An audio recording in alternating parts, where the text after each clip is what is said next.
Hi, I'm dear friends. This is VideoPad, and let's say we have such an image, and I want to show you how to work pan and zoom effect in VideoPad. The only thing is, its duration is very short. It's like half second, so I will increase it until, for example, 5 seconds. So we will do from the image, we will do video. The image is on a timeline already. I'll do right click on it and find effects, choose effects, and now let's add pan and zoom effect. Okay, this is our pan and zoom effect, its properties, and let's see now.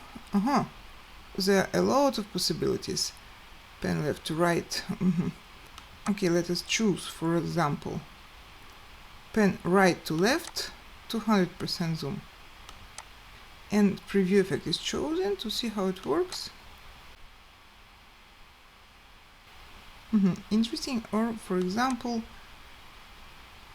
zoom to lower right corner. Okay, let's see. It's interesting. And I will do, for example, select preset. So I have to select the start frame.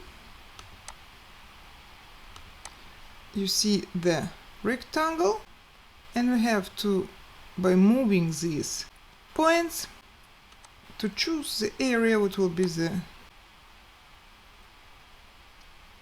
start frame, for example, like that, and then select end frame.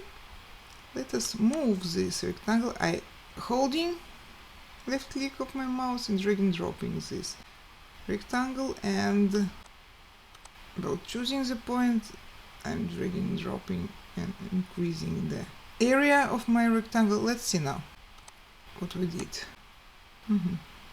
Something like this. So we have the video.